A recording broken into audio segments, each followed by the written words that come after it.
Hey guys, it's me again.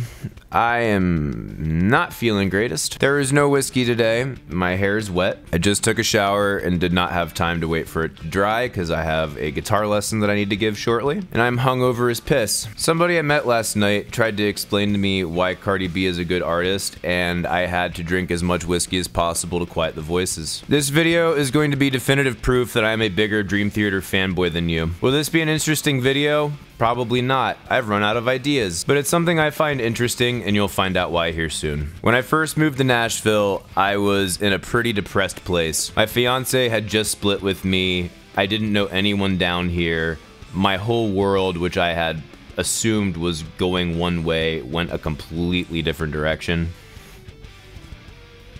Oh, I want to sneeze so bad. I moved down here thinking I could get some kind of job at a studio and working in some type of assistant engineering or like being a bitch boy, like anything. Little did I understand how little I knew about being in a studio, let alone how freaking fierce the competition was down here. So I waited tables for a very long time, basically biding my time until I manned up and started pursuing my music career. Now, one of these places that I worked at was downtown, and I would always have to drive there and park, and I would mostly be listening to Dream Theater, Periphery, or Opeth on the way in. I know, shocking. Huh? This isn't a bit. I really need to sneeze and I can't sneeze. Eyes are watering. So one day I'm driving back home and I'm listening to the song Walk Beside You, and I'm just like, man, I do love this song. It's so full of cheese though. Don't get me wrong, I find that cheese to be awfully delicious and complimentary of many other great dishes. But you know, not everyone totally gets down with that type of vibe. And I was like, a lot of their songs really do sound like they could fit in a musical. And then a freaking light bulb went off. I had thought to myself, why doesn't someone make a Dream Theater musical? Why don't I make a Dream Theater musical, a Dream Theater rock opera? Now keep in mind, this is well before The Astonishing. When they announced The Astonishing, I was actually a little bit pissed because I was like, damn it! They took my idea. I thought I was doing the thing or as an original thought that they would have been like, whoa, wish we would have thought of that, and then they went and thought of it. Of course, they wrote all original tracks for The Astonishing, whereas I was taking their existing tracks before that album. So I started thinking about how I could fit these songs and build a story around a couple of the songs of theirs that I loved, one of which being Misunderstood, another one being Walk Beside You, another one being Ministry of Lost Souls, and then a picture started to form of some very surreal type of stuff, but some concrete characters with some interesting abilities. Now, I started writing stuff down as to how I wanted to pursue this back years ago. Shit, that was probably 4 or 5 years ago, something like that. I just now, at the beginning of January, started working, really, on this rock opera with my buddy Joey Frivola. I gotta say, for as much of the story as we have completed thus far, I'm actually extremely impressed and intrigued. I've told the story to a number of people, and they've all been like, holy crap, like actually impressed. I love hitting a certain story point where everyone's like, holy cow, and then I go, but that's just the end of Act 1, and they go, what?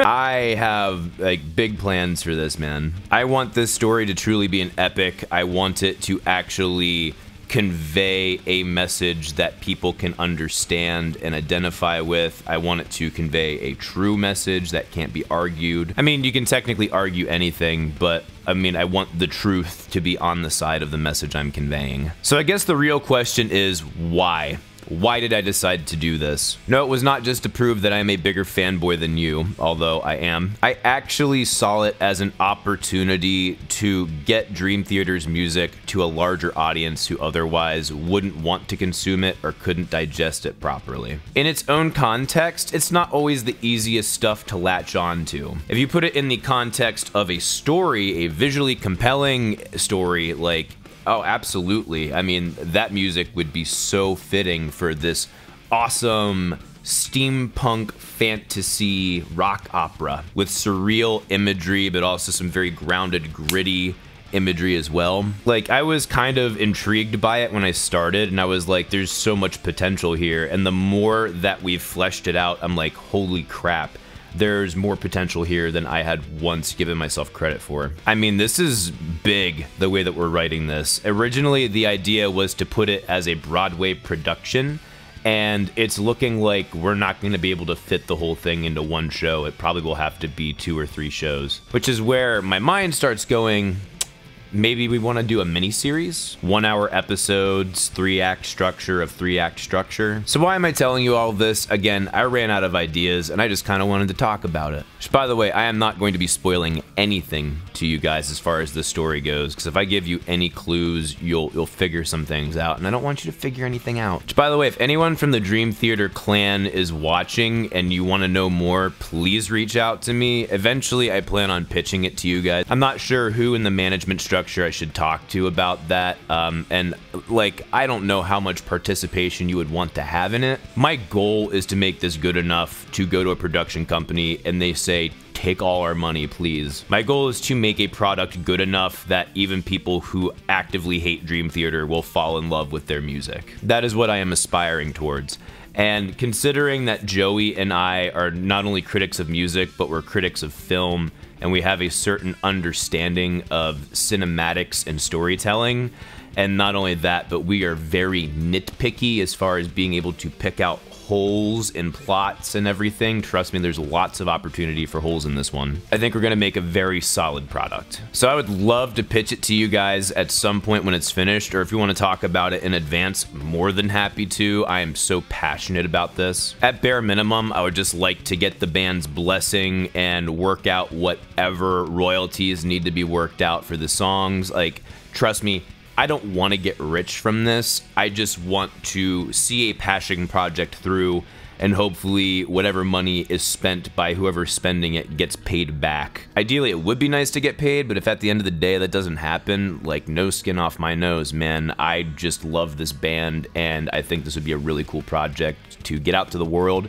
and put my name on. In a best case scenario, it would be really awesome to get the band involved in not only the creation process, if they want to throw any ideas out there, but also in actually recording the music for it. Like, in my dream of dreams, when this was a Broadway production, it would have been cool to have like a handful of shows where they were actually in the pit orchestra playing themselves, you know what I mean? Playing their parts of their songs. If we go the mini-series route, I mean, it'd be great for them to play their parts on there. Or, I mean, depending on how much they want to be involved, if they even wanted to write some original scoring for it as well, I mean, that would be awesome. Again, I'll take as much or as little involvement as they would like to have in this project, but, you know, a man can dream. And again, I'm gonna do everything in my power to make it so compelling that they're like, yeah, you know what? I want to do that. You just got to be good enough. One tip I will give to all of you listening right now, if you want people to take you seriously, you have to take yourself seriously. It is important to believe in yourself and to have high hopes, but just sitting there dreaming of things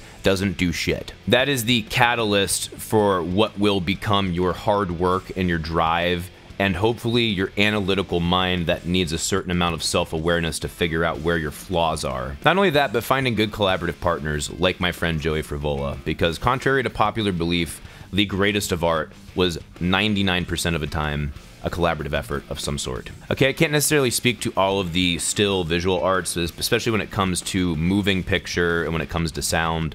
Almost always a collaborative effort. So yeah, I think I'm done ranting. I'll keep you guys abreast as this goes along. Sorry this was a boring video that wasn't remotely as funny as the last couple. I honestly do feel like shit. I don't really have much else to talk about, but I thought this was cool. Alright, if you like what I do in this channel, if you like these videos, frickin' come support me on Subscribestar, please. That is the only way I can keep YouTube my full-time job. For the remainder of February, I have my shirt on sale, $4 off your entire order. If you go to the link in the description, use promo code MUSICSNOB, all one word, all caps, and you can follow me on Instagram, Twitter, and Facebook at Become the Night. Thank you guys so much for watching. See you in the next video. Rock on!